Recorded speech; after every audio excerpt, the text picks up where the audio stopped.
and our visual essay isn't quite done yet. So yeah, that's a normal day in the studio. Yep, normal day in the studio. Keep sinking, limbs lost to a dead weight state, skull caged like a prison, and he's lost faith he'll ever see again. So many humans thought This is it. underneath his skin there's a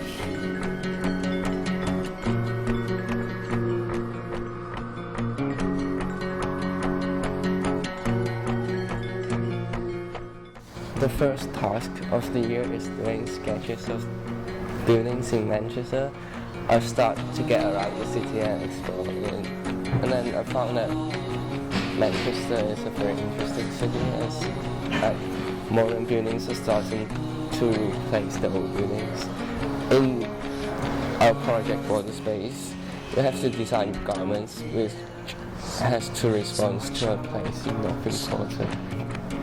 It's a challenge to use just two materials for our garment, so I did a lot of experiments with different materials and to produce different texture.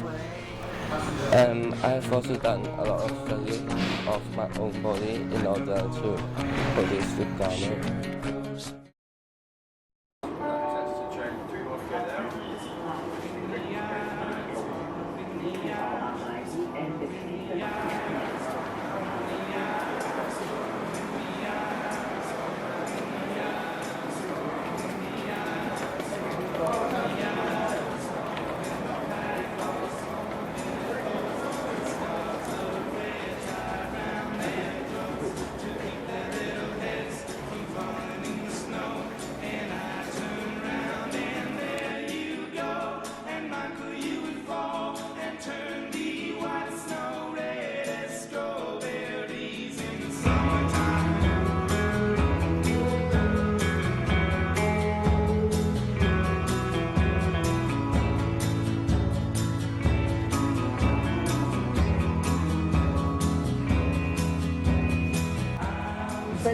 Berlin was an experience outside the class. It was more than a day spent in the lecture theatre. We explored the city with a new viewpoint of that of an architecture student, and while we had to get together as a year to visit exhibitions and go to museums or monuments, other than that, the days are ours to explore the city and feel the life and the notion of the people that shape the architecture and the architecture of Berlin, and see how the architecture now shaped as well the city. And it was a different experience, but it wasn't an assignment at the same time.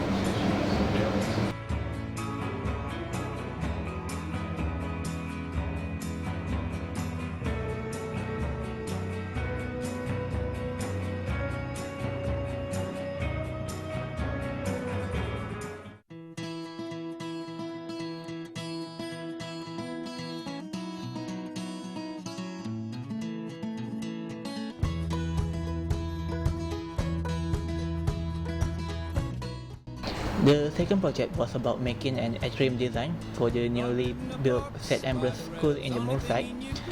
This was the first project that we had done in groups, so yeah, at first I had some difficulties. Of course, at that time I'm still adapting with the new environment and also the culture, not to mention the language barrier, making me hard to communicate with the team member, especially when I tried to express my ideas. Furthermore, this time we were exposed to the competition environment where the chosen design will be installed on the site. So I think this created a healthy competition between the groups and made us to try at our best to make a good design. And then this project really helped me a lot, especially it challenged me to be out from my comfort zone, and at least from this project I improvised my communication skills and made the discussion in group in the future to be run smoothly.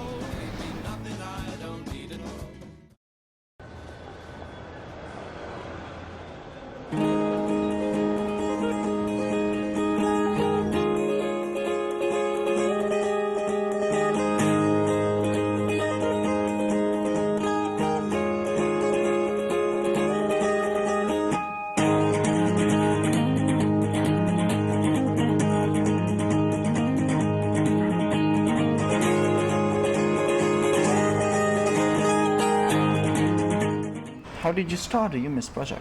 The UMIS project was group work, which is both good and bad. We all have so much to offer, but meeting up isn't always easy. We started off by looking at the history of the site. What is the UMIS campus like? It's really quite grim. I wouldn't choose to spend my day there anyway. What was your group vision, talking about groups? Our first idea was bringing nature and life back into the site by covering surfaces with grass, but then our vision changed to be more interactive. We thought about reclaiming the archways, making them into shops and cafes. What did you do for your individual project? I wanted to combine the interactive area with nature. Therefore, my vision was to create a forest, which would be a journey through nature.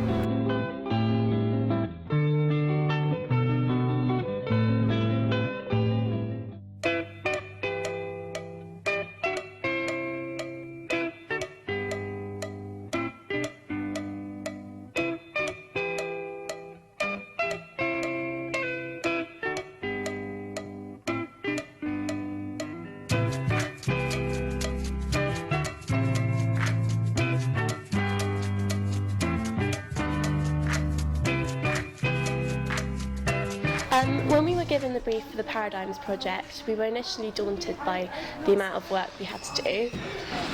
The thought of making 2 large models and a pamphlet with 2,000 words was really intimidating. But after our first meeting in the library, we started to research the building, which was the Schroeder House in the Netherlands, and the project started to look a lot more exciting. So we divided up the workload, but constantly worked in a team throughout the project, which allowed us to make sure that we were making progress in both the models and the pamphlet.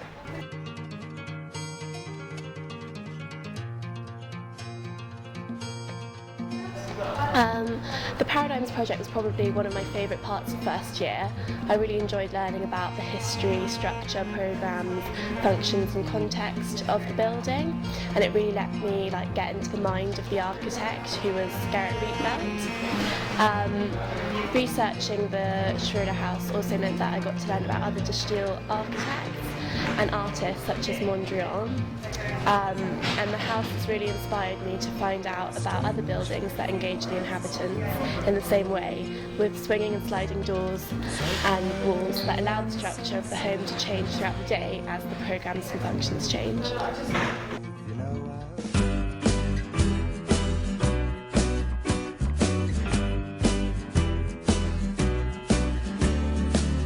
Sun's coming up in the sky. I'm watching the birds passing on by. Beyond expectations, to say. Well, it sure was an interesting decision to make. I was quite excited when I first found out about what you have to do with drawing. It was always my passions, personally. I find it amazing that I could do what I like, doing most, even if under the pressure of time, well, the lack of it.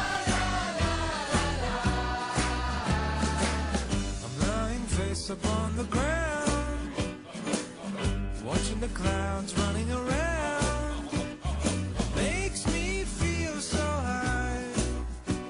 It makes me given the opportunity and the time to connect with your creation, your architecture acts like a motivation. You are actually engraving on paper or any material for that matter your effort, your solution.